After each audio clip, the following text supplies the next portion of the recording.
네, 지난해 외국인의 이 국내 부동산 매수 비중 사상 최대를 기록한 것으로 나타났습니다. 네, 관련 내용 방현철 조선일보 기자와 함께 자세히 짚어보도록 하겠습니다. 안녕하세요. 안녕하세요. 네, 안녕하세요. 최고치를 기록했다는데 얼마나 많이 사들인 겁니까? 일단 15,000건을 이제 넘어섰다고 하는데요. 네. 이제 최근 나온 통계가 이제 법원의 네. 이제 등기 정보 이 통계인데 네. 이걸 보니까 이제 작년에 국내에서 이제 부동산을 사고서 소유권 이전 등기를 한 외국인이 몇 명이나 되나 봤더니 15,614명 이렇게 되겠습니다. 예. 그리고 전체 매수인 중에 얼마나 비중을 차지하나 했더니 0.9%인데요. 이 비중이 역대 최대다.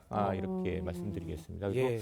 이 통계는 한 2010년부터 나오는데 2010년 처음 그 네. 통계를 보니까 외국인이 한 4,307명 정도 이 국내 부동산을 샀는데 그때보다 3.6배 정도 늘어난 것이고요. 비중도 0.2%였는데 0.9%니까 한 4배 이상 늘어났다. 예. 이렇게 보면 되겠습니다. 예. 네, 외국인 중에서도 중국인의 매수가 65%로 가장 많았고요. 미국과 캐나다 등이 그 뒤를 이었습니다.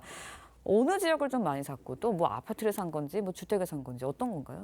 일단 뭐를 사나 이거를 봤더니 통계를 네. 보니까 일단 뭐 토지나 뭐 이 단독주택 이런 게 아니라 아파트, 오피스텔, 오피스 이런 이제 집합 건물이라고 하죠. 이런 걸 예. 이제 많이 샀는데 그 비중이 한 80% 정도 되는 것 같아요.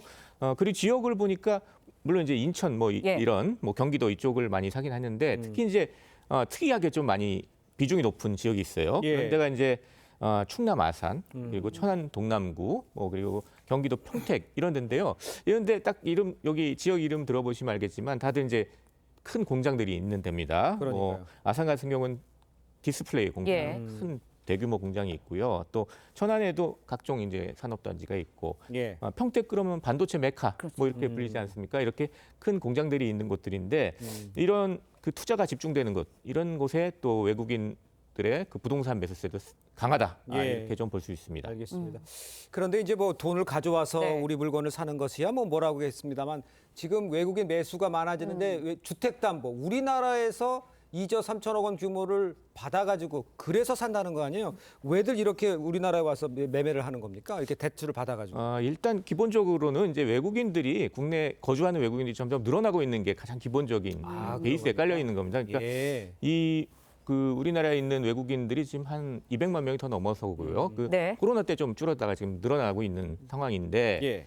계속 역대 최대를 지금 기록을 하고 있습니다. 뭐 근데 여러 가지 이유 때문에 오실 텐데 이제 유학 때문에 오시는 분들도 있고 여기 아까 공장 근처도 얘기했지만 일을 하러 오시는 분도 있을 텐데 이런 분들을 대상으로 그러니까 그 아파트나 무슨 오피스텔 이런 거를 이제 임대를 주려는 되게 수요가 많은 것 같습니다. 이제 그런 것들을 또 생각하시는 사업적으로 생각하시는 외국인들이 꽤 많은 것 같아요. 그러니까 들어와서 이제 임대 목적으로 이제 부동산을 사는데 예. 돈을 뭐 들고 들어오시는 분들 있겠지만 네. 그렇지 않은 분들은 또 국내에서 대출을 받아가지고 그러니까요. 사가지고 이제 임대 사업을 하시는 분들이 꽤 많은 것으로 이렇게 추정이 되는 겁니다. 네, 외국인 주담 대출이 2조 3천억 규모다. 이런 거에 국내인들이 들으면 내국인들이 들으면 사실은 맞아요. 저 입장에서는 네. 아니 내가 역차를 받고 있는 거 아닌가 이런 생각이 들거든요. 기본적으로 내국이나 외국이나 차별이 있어서는 안 되겠죠. 근데 이 네. 외국인들에 대한 이제 부동산 규제, 요건 좀 상황이 어떤가, 부동산 상황이 어떤가를 좀 보면서 생각을 해봐야 되겠는데요. 이 외국세를 좀 보면 이제 좀 이해가 되실 거예요. 그러니까 홍콩 같은 경우에 최근에 부동산 시장이 되게 안 좋잖아요. 네. 그러니까 홍콩에서 나오는 뉴스는 어떤 거냐면 외국인들의 부동산 부동산 매입을 늘리기 위해서 그 외국인들에 대한 세금, 그 인지세라고 거기는 그러는데 그걸 15% 지금 매겼는데 그걸 없애는 거를 검토하겠다. 뭐 이런 얘기를 하고 있어요. 또 거꾸로 이제 호주 같은 경우에는 외국인들이 막 들어와서 부동산을 사가지고 그 월세도 올라가고 부동산 가격도 올라가고 그러니까 그걸 네. 좀 막아야 되겠다. 그래서 오히려 취득세를 더 높여야 된다. 이렇게 얘기를 하고 있습니다. 그러니까 부동산 시장 상황을 보고 그에 대한 외국인 이 부동산에 대한 규제 이런 걸 좀 검토해야 되겠다. 이렇게 말씀드리겠습니다. 알겠습니다. 다음 소식도 좀 짚어보겠습니다. 가상화폐 비트코인. 국내 시장에서 사상 처음으로 1억 원을 돌파했습니다. 두 달 새 무려 75%가 급등한 거라고 그러는데 얼마나 많이 올랐고 또 왜 이렇게 많이 오른 겁니까?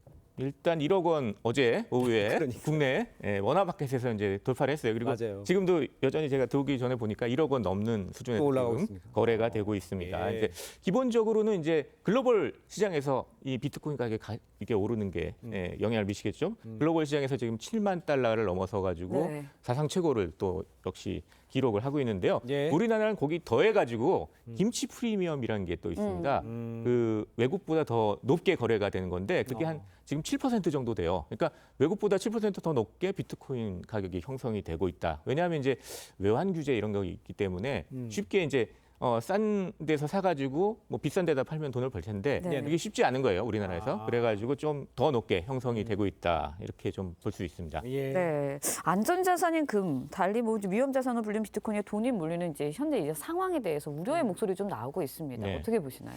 이게 전통적인 자산, 우리 주식이나 채권 같은 거를 보면 주식은 이제 갖고 있으면 배당이 나오죠. 그렇죠. 그리고 채권을 갖고 있으면 이자가 나옵니다. 그러니까 다 뭐 이렇게 현금 흐름이 나오는데 금이나 이제 말씀하신 금이나 비트코인 같은 경우에는 현금 흐름이 전혀 나오지 않습니다. 오로지 이제 시세 차익, 그러니까 시세가 올라가는 것만 올라가서 돈을 버는 것, 이것만 노리는 것인데 예. 특히 비트코인은 이게 변동성이 심해요. 그러니까요. 그래서 이 어떻게 될지 사실 좀 예측하기도 어렵습니다, 가격이. 그래서 좀 전문가들은 투자할 때 유의를 많이 해야 된다.